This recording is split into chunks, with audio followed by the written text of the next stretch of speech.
오늘은 다른 이로서는 구원받을 수 없습니다 라는 제목으로 하나님의 말씀 증거하도록 하겠습니다. 오늘 목사님이 자초한 고립 속의 한국 기독교다 라는 제목으로 글을 올리셨습니다. 이 글은 2007년도에 쓰여진 글인데요. 2007년도 여러분 기억하실 것입니다. 분당의 샘물교회 단기선교팀이 아프간에 단기선교를 갔다가 피랍되어서 그 교회 부목사님이 순교하는 그러한 사건이 있었습니다. 이때 사회적인 분위기는 그러나 결코 기독교의 좋은 분위기는 아니었습니다. 이러한 상황들을 보고 목사님이 쓰신 글의 내용은 이렇습니다. 한국 교회의 선교는 해외에선 나치 테러의 폭력에 사로잡히고 국내에선 악플과 여론의 냉소에 부딪힌 형국입니다. 한국 교회 특히 교회 지도자님을 자처하는 이들은 이 현실이 오늘 하루 갑작스럽게 일어난 일이 아니요 그들이 악마라서 그러한 일을 행한 것이 아님을 또 스스로 쌓아온 눈먼 선교 정책의 결과임을 통절히 깨달아야 합니다. 테러리스트들에 의하여 자국의 국민이 잔혹한 죽임을 당했음에도 이 땅의 공식 언론 밖에서는 끊임없이 기독교의 일이니 기독교인들이 해결하라, 왜 국민의 세금으로 그들을 구해내려 하는가 하는 기독교를 발길질하는 목소리가 사라지지 않고 있습니다.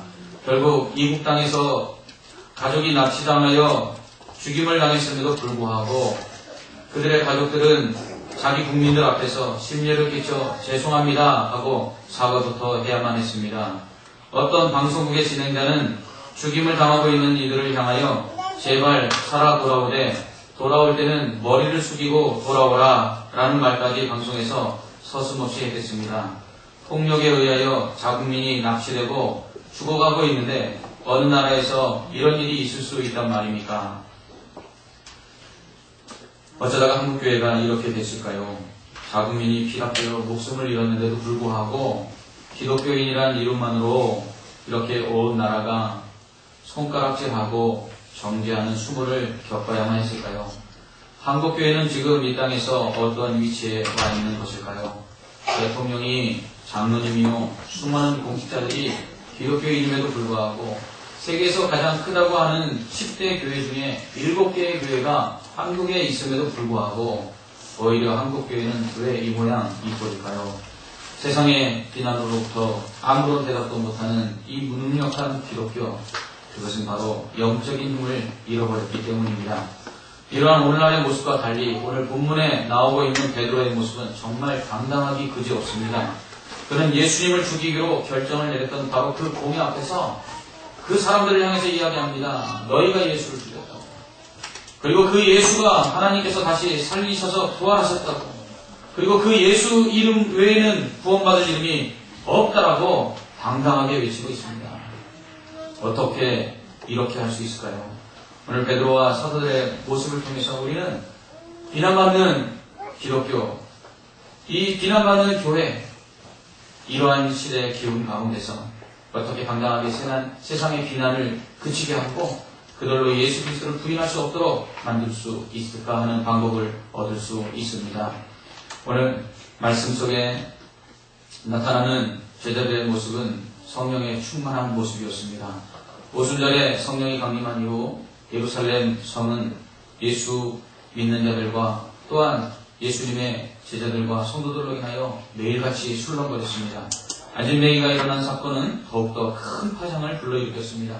나면서부터 안진뱅이 되어 한 번도 걸어본 적이 없는 사람, 사람들의 손에 의해서 날마다 옮겨져 성전 미문에 앉아 구걸하던 그 사람, 그들이 늘 보았던 그 사람이 지금 벌떡 일어나 사도들 옆에 서 있는 것이었습니다. 이 모습을 본 사람들은 다 놀랐습니다. 심지어는 두려워하기까지 했습니다. 이런 사람들에게 베드로는 기회를 놓치지 않고 예수님을 전합니다. 그러자 더 많은 사람들이 예수를 믿고 그 중에 남자가 약 5,000명이나 되었다라고 성경은 말하고 있습니다. 이렇게 되자 제사장들과 또 성전을 맡은 자 그리고 사두개인들은 제자들을 잡아 가두었습니다. 그들은 제자들이 예수님에 대하여 가르치고 전하는 것이 싫었습니다. 제자들을 잡아둔 다음날 공회를 열었습니다. 공회란 종교회의를 말하는 것으로 유대인 종교 지도자들이 모여서 종교적인 문제를 해결하고 또 종교 재판까지 한 기관이었습니다. 대제사장 안나스와 가야바 그리고 요한과 알렉산더, 그리고 대제사장의 문중이 다 참여했습니다. 이것만 보아도 당시 제자들로 인하여 안진뱅이가 일어난 이 사건이 얼마나 그 예루살렘 성의 종교 지도자들에게 충격이었는지를 우리는 알 수가 있습니다. 저는 이러한 충격이 세상 가운데 일어나기를 원합니다. 교회가 다시금 이 세상 가운데 교회를 통해서 나타난 일들로 인하여 충격을 받기를 간절히 소망합니다. 제자들을 공회 한가운데 세우고는 너희가 무슨 권세와 누구의 이름으로 이런 일을 행하느냐라고 질문을 합니다. 이 질문은 예수님께서 성전에 가르치실 때에 이미 받았던 질문입니다. 성전의 제사장들과 사두개인들, 그들은 성전을 관리하는 사람들로서 네가 무슨 권한을 받았어? 우리가 너에게 허락한 적이 없는데 이런 일을 행하느냐라고 예수님께 물었는데 그 질문을 지금 사도들에게도 동일하게 하고 있는 것입니다. 이에 베드로가 성령이 충만하여 그들에게 말했습니다. 백성의 관리들과 장로들아, 만일 병자에게 행한 착한 일에 대하여 이 사람이 어떻게 구원받았느냐고 오늘 우리에게 질문한다면 너희와 모든 이스라엘 백성들은 알라. 너희가 십자가에 못 박고 하나님이 죽은 자 가운데서 살리신 나사렛 예수 그리스도의 이름으로 이 사람이 건강하게 되어 너희 앞에 섰느니라. 이 예수는 너희 건축자들의 버린 돌로서 집 모퉁이에 머릿돌이 되었느니라. 다른 이로서는 구원을 받을 수 없나니 천하 사람 중에 구원을 받을 만한 다른 이름을 우리에게 주신 일이 없음이라. 아멘. 이렇게 담대하게 이야기했습니다. 이것은 예수 그리스도가 어떤 분이신지를 분명하게 증거하고 있는 것입니다. 첫째로 예수님은 예수님 안에 죽은 자들이 부활이 있음을 말씀하고 있습니다. 예수 안에서 죽은 자들의 부활이 있다는 말은 예수님을 믿는 자는 영원히 죽지 않고 영생을 얻는다는 말입니다. 예수님을 믿으면 죄를 용서받아 심판에 이르지 않습니다. 이는 십자가의 대속 때문입니다. 뿐만 아니라 천국에 들어가 영생을 누리게 됩니다. 이는 예수님의 부활 때문입니다. 예수님은 나는 부활이요 생명이니 나를 믿는 자는 죽어도 살겠고 무릇 살아서 나를 믿는 자는 영원히 죽지 아니하리라 라고 말씀하셨습니다. 성경은 예수님을 믿는 자가 실제로 다시 살아난 것을 증거합니다. 과부에 죽은 청년 아들이 살아났습니다. 해당장 야이로에 죽었던 12살짜리 딸이 달리가굼 소녀야 일어나라 라는 예수님의 말씀에 그가 다시 살아났습니다. 그리고 예수님의 친구였던 나사로가 죽었다가 다시 살아났습니다. 뿐만 아니라 예수님께서 십자가에 달려 죽으실 때에 성전에 지성소와 성소를 가로막는 휘장이 위로부터 아래로 찢어졌고 그때의 죽은 자들이 살아났습니다. 그래서 예수님이 부활하신 이후에 예수님뿐만 아니라 죽었다가 부활한 자들이 성에 들어가서 많은 사람들에게 자신들을 보였다라고 마태복음 27장에서는 기록하고 있습니다. 둘째로 예수 그리스도의 이름은 치료하는 능력입니다. 베드로는 공회로 모인 대제사장 문중과 사두개파 사람들을 향해서 너희가 예수 그리스도를 죽였다라고 말합니다. 하지만 하나님께서 이 예수님을 다시 살리셔서 지금 그 부활하신 예수님의 이름이 이 안진뱅이를 고쳤다라고 말합니다. 예수님은 다시 살아나셨습니다. 우리가 믿는 예수님은 죽음의 권세를 이기신 다시 사신 분이심을 믿으시기 바랍니다. 그러므로 예수님은 모든 것을 회복하는 능력이 있습니다. 마태복음 8장 17절에서 예수님은 자신이 병 고치시는 것에 대해서 이는 선지자 이사야를 통하여 하신 말씀에 우리의 연약한 것을 친히 담당하시고 병을 짊어지셨도다 함을 이루려 하심이더라 라고 말씀하고 있습니다. 곧 이사야 53장 4절 5절에서 이사야 선지자는 예수님에 대해서 이렇게 예언했습니다. 그는 실로 우리의 질고를 지고 우리의 슬픔을 당하였거늘 우리는 생각하기를 그는 징벌을 받아 하나님께 맞으며 고난을 당한다 하였노라. 그가 찔림은 우리의 허물 때문이요 그가 상함은 우리의 죄악 때문이라. 그가 징계를 받음으로 우리는 평화를 누리고 그가 채찍에 맞음으로 우리는 나음을 받았도다. 아멘. 예수님의 죽음과 부활은 우리의 모든 허물과 죄뿐만 아니라 우리의 슬픔과 고통, 질병까지도 고치시는 줄 믿습니다. 이러한 우리의 연약함을 치유하는 능력이 예수 그리스도의 이름을 선포하는 곳에 나타나는 것입니다. 왜냐하면 예수 그리스도의 이름은 능력의 이름이기 때문에 그렇습니다. 그 이름 앞에 마귀도 벌벌 떨고 귀신들도 떠나가는 능력의 이름이기 때문에 그렇습니다. 그 이름을 우리가 믿고 선포할 때 질병이 고침하는 줄 믿습니다. 셋째로 버림받은 예수 그리스도께서 머릿돌이 되셨습니다. 베드로는 건축자의 버린 돌과 같은 예수 그리스도께서 집 모퉁이의 머릿돌이 되셨다. 이렇게 말합니다. 예수님은 버림받으셨습니다. 예수님을 쫓던 수많은 무리들, 심지어 제자들마저도 예수님이 잡히실 때 다 버리고 도망갔습니다. 베드로의 경우는 어떻습니까? 예수님이 신문받으시는 그곳에 있다가 너도 그와 한 무리다 라는 이야기를 듣고 예수님을 모른다고 부인했습니다. 뿐만 아니라 심지어는 저주하기까지 했습니다. 예수님은 이렇게 사람으로부터만 버림받은 것이 아니라 하나님으로부터도 버림받으셨습니다. 십자가에 달려 고통 가운데서 이렇게 외치셨습니다. 엘리 엘리 라마 사박다니, 나의 하나님 어찌하여 나를 버리셨나이까. 예수님은 철저히 버림받으셨습니다. 그러나 그 버림받은 주님을 하나님은 머릿돌이 되게 하셨습니다. 여러분, 건축자의 쓸데없이 버린 돌이 머릿돌이 된다는 것은 무엇입니까? 이것은 예수 그리스도가 버림받았지만 하나님께서 그 예수 그리스도를 교회의 머리가 되게 하시고 우리의 삶의 머리가 되게 하신다는 의미입니다. 우리나라는 그 건축을 할 때 머릿돌을 건물 중앙에 넣습니다. 그리고 그 위에 기둥을 세우십니다. 그러나 이스라엘은 이 머릿돌을 건물의 모퉁이에 둡니다. 그래서 이 모퉁이 돌이 곧 머릿돌입니다. 이 머릿돌에 의해서 건물들이 중심을 잡고 무게를 유지하고 그리고 모양이 정해지는 것입니다. 이 머릿돌이 건물의 중심입니다. 예수 그리스도는 교회의 중심이십니다. 예수 그리스도는 교회의 머리이시기 때문에 그렇습니다. 교회의 중심은 사람이 아닙니다. 교회의 중심은 목사가 아닙니다. 성도가 아닙니다. 교회의 중심은 예수 그리스도입니다. 가정의 중심도 예수 그리스도입니다. 예수 그리스도가 그 중심에 계시지 않는 가정은 흔들릴 수밖에 없습니다. 직장도 마찬가지입니다. 예수 그리스도가 없는 직장, 예수 그리스도가 없는 사업, 예수 그리스도가 없는 모든 것들은 다 사상 누각과 같이 흔들리고 무너질 수밖에 없습니다. 개인도 마찬가지입니다. 여러분의 삶의 중심에 예수 그리스도가 계십니까? 예수 그리스도가 여러분의 삶의 중심에 계셔야 여러분의 삶이 흔들리지 않는 것입니다. 예수님이 우리의 삶의 모든 고통과 모든 짐들을 직행해주는 힘이시기 때문에 그렇습니다. 이 머릿돌이 없는, 이 예수 그리스도가 없는 우리의 삶, 그것은 흔들릴 수밖에 없고, 예수 그리스도가 없는 국가, 예수 그리스도가 없는 그 모든 것은 다 무너질 수밖에 없는 것입니다. 예수님은 이렇게 사람들로부터 버림받고 철저하게 무시당했지만 하나님은 그 예수 그리스도를 통해서 이 세상을 지탱하는 힘, 이 세상을 지탱하는 보통이돌, 이 세상을 지탱하는 중심이 되게 하셨습니다. 대체로 예수 그리스도는 유일한 구원의 길입니다. 베드로는 다른 이로서는 구원받을 수 없고 오직 예수 그리스도의 이름만이 우리를 구원한다고 말합니다. 이 시대는 종교 다원주의 시대입니다. 기독교에만 구원이 있다고 주장하지 말라고 말합니다.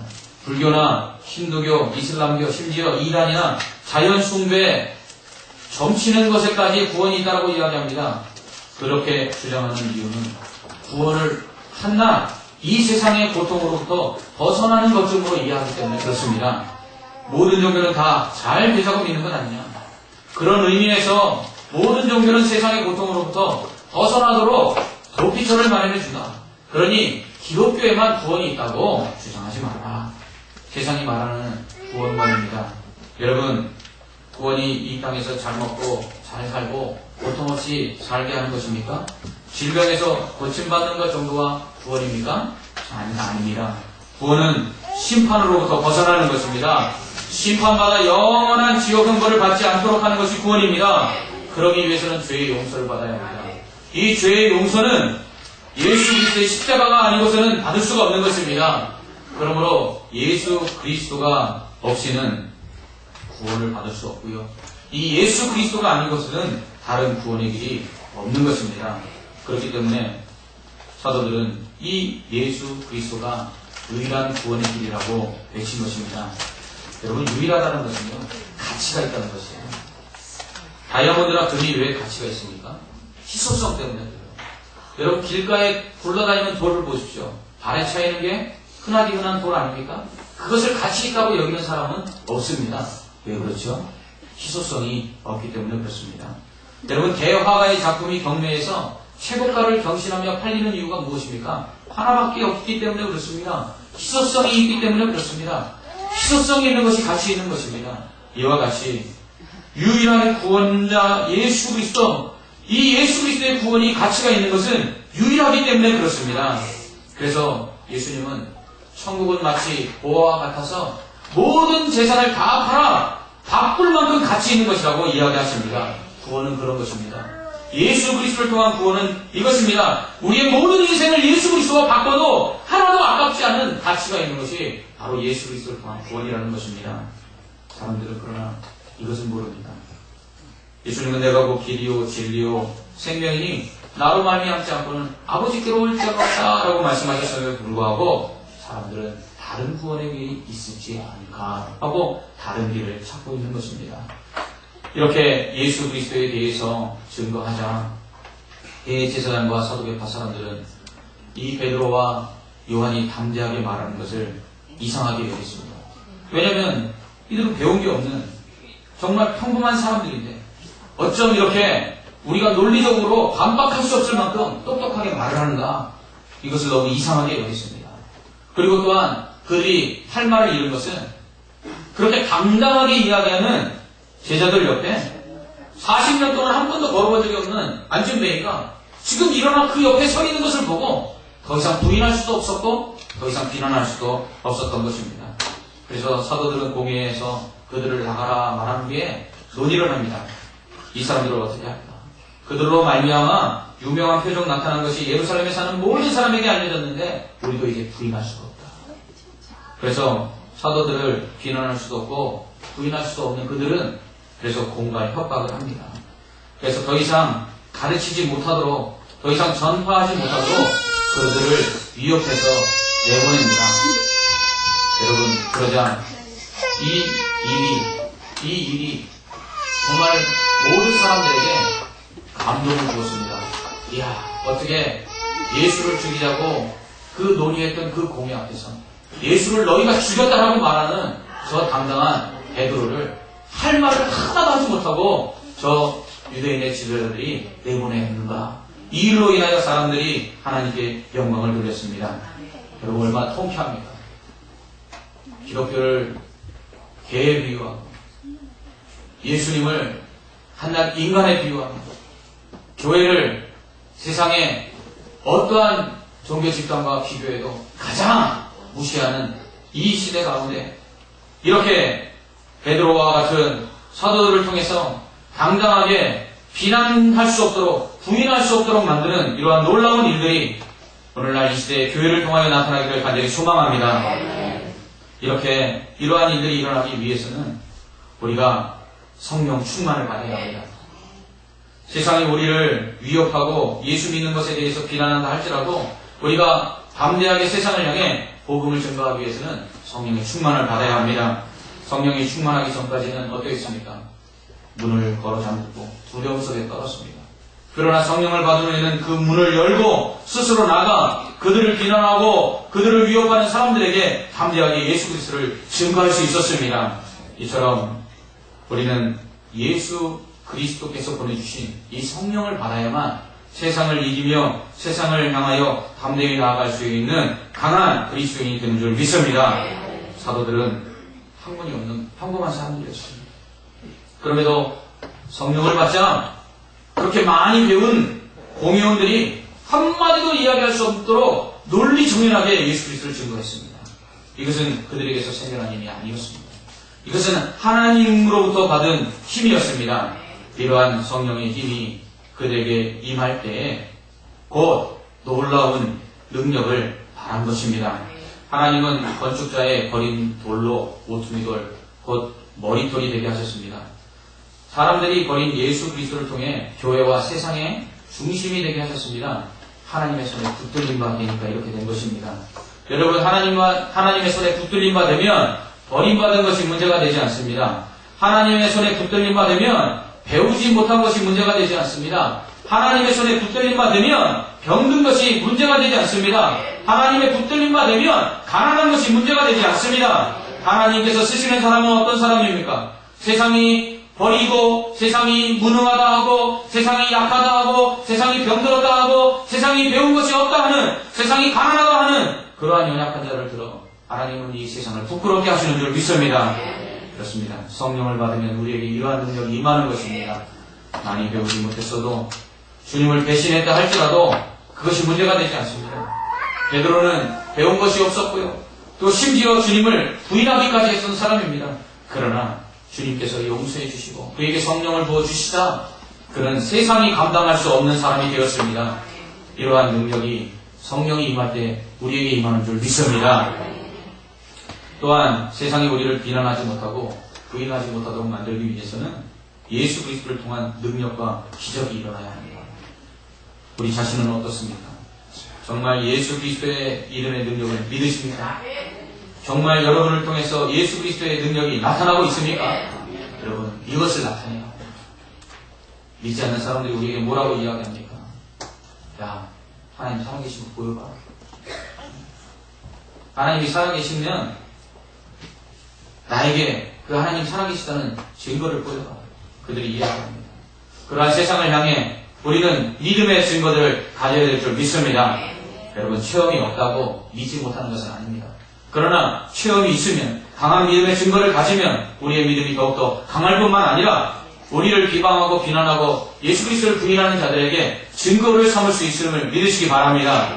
그러므로 기도 응답을 받으십시오. 말씀대로 이루어지는 것도 체험하십시오. 질병도 고침 받으십시오. 예수 그리스도의 능력이 우리에게 임하여 놀라운 기적이 일어나기를 소원하십시오. 그리고 그것을 체험하고 그 믿음의 증거를 가지고 세상을 향해서 당당히 드러내시기를 주님의 이름으로 축원합니다. 그러면 교회를 비방하고 기독교를 욕하던 자들의 입이 닫혀질 것입니다. 부인하던 그들이 예수 그리스도를 믿게 될 것입니다. 기도 외에는 이런 능력이 나타날 수 없습니다. 2주간의 특별 새벽기도를 은혜 가운데 마쳤습니다. 참으로 그 어느 때보다 많은 성도들이 나와서 새벽을 깨어 끝까지 기도하셨습니다. 특별 새벽기도회는 끝났습니다. 그러나 우리의 기도는 끝나지 않았습니다. 여러분 계속해서 기도하시기를 바랍니다. 여러분이 계속해서 기도할 때에 하나님의 능력이 교회 가운데 그리고 여러분의 가정 가운데 여러분의 개인 가운데 나타날 줄 믿습니다. 이러한 능력이 나타나야 우리가 10월 30일 총동원 전도주일에 우리를 비난하고 그리고 예수 그리스도를 부인하는 불신 가족들에게 능력을 보여줄 수가 있는 것입니다. 하나님이 이렇게 역사하셨다고, 하나님이 이런 능력과 기적을 보여주셨다고, 하나님 살아계시다고 우리가 담대하게 그들에게 증거할 수 있는 기회를 삼기 위해서 여러분 기도를 통한 기적이 여러분의 삶 가운데 나타나기를 다시 한번 주님의 이름으로 축원합니다. 하나님은 우리를 통해 이러한 복음 증거와 능력이 나타나기를 원하십니다. 예수님께서는 하늘과 땅의 모든 것을 우리에게 주셨다고 말씀합니다. 여러분 우리에게 벌써 이런 권세들을 하나님이 주셨습니다. 이 복음이 증거되는 곳에 독을 마셔도 죽지 아니하고 뱀을 집어도 물리지 아니하는 그러한 역사가 있다고 말씀하셨습니다. 여러분 우리의 삶 가운데 이러한 주님의 능력과 기적들을 나타내면서 주님을 부인하고 교회를 비방하는 자들의 그 코를 납작하게 해주기를 간절히 소망합니다. 마지막으로 세상을 향하여 담대한 그리스도인이 되기 위해서는 사람의 말이 아니라 하나님의 말씀을 따라야 합니다. 베드로와 요한은 19절에서 이렇게 말합니다. 하나님 앞에서 너희의 말을 듣는 것이 하나님의 말씀을 듣는 것보다 옳은가 판단하여 보라. 왜 세상이 예수 믿는 사람들을 손가락질하고 비난하고 조롱하죠? 똑같기 때문입니다. 믿는 자들이 세상을 쫓아 살기 때문입니다. 교회 문 밖을 나가면 세상 사람들과 구별되지 않기 때문에 그렇습니다. 하나님의 말씀보다 세상과 사람들의 말을 더 듣기 때문에 그렇습니다. 사업을 하는 사람들은 이런 말을 듣습니다. 세금 낼 거 다 내고 술 안 마시고 어떻게 사업할 수 있나? 공부하는 학생들은 이런 말을 듣습니다. 야, 컨닝 안 하고 어떻게 성적을 유지할 수 있어? 컨닝 안 해봐야 너만 손해야. 청년들은 이런 말을 듣습니다. 혼전 순결? 지금이 어떤 시대인데 조선시대 이야기를 해. 요즘 젊은이들 사이에서는 이런 말이 오고 간답니다. 요즘 남자들은 경험 없는 여자를 부담스러워한대. 어느 설문조사를 보니 동거 경험이 있냐는 질문에 젊은 20대 남녀들이 40% 가깝게가 동거 경험이 있다고 대답했습니다. 그러니 예수 믿는 청년들이 순결을 지키는 것을 얼마나 세상이 무시할까요? 순결을 지키는 사람을 향해서 세상이 이렇게 이야기합니다. 몸에 문제가 있거나 바보이기 때문입니다. 여러분 그것이 맞습니까? 또한 믿는 자들은 세상에서 이런 이야기를 듣습니다. 아니 교회 갈 거 다 가고 언제 오나? 아니 술 담배 안 하고 세상 무슨 재미로 살아? 이런 세상을 향해 믿는 우리는 세금 다 내고 술 안 마시고 사업 잘 되는 기적을 보여줘야 합니다. 컨닝 안 하고 부정한 방법 쓰지 않아도 장학금 받는 기적을 보여줘야 합니다. 순결을 지키는 것이 바보가 아니라 순결하게 결혼하여 아름다운 가정, 행복한 가정을 이루는 기적을 보여줘야 합니다. 순간적인 쾌락을 주는 세상의 재미보다 하나님이 주시는 은혜가 더 기쁘고 즐겁다는 것을 보여줘야 합니다. 세상의 말이 아니라 하나님의 말씀에 따라 행동하는 것이 얼마나 더 당당하고 그리고 더 멋진가를 세상 가운데 보여줘야 됩니다. 여러 해 전에 어떤 사람이 미국에 와서 큰 인기를 얻으며 많은 추종자들을 끌어모았습니다. 그가 많은 추종자들을 끌어모은 방법은 로자리오 묵주라는 것을 사용했습니다. 이 로자리오 묵주라는 것은 이 천주교에 가보면 이 불교의 염주처럼 십자가가 달려있는 작은 목걸이와 같은 이 구슬들을 연결해 놓은 곳이 있습니다. 이것을 손으로 돌려가면서 기도를 하지요. 그런데 이 로자리오 묵주라는 것을 만지면서 나는 날마다 더 좋아지고 있다. 나는 날마다 더 좋아지고 있다. 이렇게 중얼중얼거리면 정말로 좋은 일이 생긴다라는 것입니다. 사람들이 이 황당한 주장에 얼마나 많이 놀아나는지 모릅니다. 여러분, 기독교는 이런 황당한 이야기를 하지 않습니다. 예수님이 우리에게 약속하신 권능은 다른 세계로부터 찾아오는 능력입니다. 그것은 이 세상에서 그저 묵주나 만지면서 날마다 나는 더 좋아지고 있어. 날마다 나는 더 좋아지고 있어 하는 이야기를 중얼거리면 만사가 형통되는 그러한 능력이 아니라 죽은 자를 살리고 병든 자를 고치는 성령의 능력인 줄 믿습니다. 우리가 이것을 동의하고 이렇게 하나님을 의지하고 예수 그리스도를 믿으며 성령이 우리 안에 임하면 삶 속에 놀라운 능력이 임할 것을 우리가 믿기만 하면 이러한 능력이 우리 안에 나타나는 줄 믿습니다. 우리의 삶의 뿌리부터 이 성령이 임하여서 근본적으로 우리를 변화시키고 우리를 새롭게 하는 줄 믿습니다. 이것은 미신의 능력이 아니라는 것입니다. 이 말은요, 세상과 충돌하는 책에서 에이든 포조 목사님이 한 이야기입니다. 세상 속에서 그저 예수 믿는 것을 통해 원하는 것을 하고 날마다 더 좋아지는 그러한 일들이 일어나기를 바라는 것, 그것이 기독교의 핵심이 아니라는 것입니다. 기독교는 세상과 충돌하여서 당당하게 맞설 힘을 가질 수 있어야만 합니다. 세상이 기독교를 비난하고 교회를 무시하는 이유는 능력을 잃어버렸기 때문입니다. 여러분, 이 능력을 회복하시길 바랍니다. 잃어버린 성령의 능력을 회복할 때, 예수 그리스도의 이름의 그 능력을 회복할 때 교회는 병든 자를 일으키고 그리고 죽어가는 자를 살리며 그리고 버림받은 자를 이 세상의 중심이 되게 하시는 하나님의 은혜를 나타내게 할 줄 믿습니다. 그렇습니다. 여러분, 우리는 세상에서 인정받지 못하고 세상에서 무시당한다 할지라도 우리에게 성령이 임하고 하나님의 손에 붙들림 받으면 세상이 우리를 무시할 수 없을 것입니다. 오히려 우리를 무시하고 그리스도를 부인하며 교회를 비난하는 세상을 향해서 예수 그리스도의 이 이름을 가지고 나갈 때 구원을 이룰 뿐만 아니라 세상 가운데 그 비난과 그 부인을 그치게 하고 하나님께 영광을 돌리는 그러한 교회와 성도들이 될 줄 믿습니다. 기도하겠습니다. 하나님 아버지, 은혜와 사랑을 감사합니다. 건축자의 버림돌과 같이 버림받았던 예수 그리스도를 머릿돌이 되게 하셨듯이 평범하고 배운 것이 없으며 심지어 예수님을 부인하기까지 한 베드로와 사도들을 통해 세상의 중심 가운데 세워서 세상의 모든 비난과 부인을 그치게 하시고 그리고 그들을 통해 하나님의 영광이 드러나게 하셨습니다. 하나님, 우리에게도 이러한 일이 있게 하여 주시옵소서. 우리 교회와 성도들을 통해 성령의 충만함의 역사 가운데 하나님의 말씀을 따라 세상을 쫓지 아니할 때에 하나님이여 세상이 우리를 비난하지 못하는 놀라운 기적과 능력들이 나타나게 하여 주시옵소서. 예수님 이름으로 간절히 기도하옵나이다. 아멘.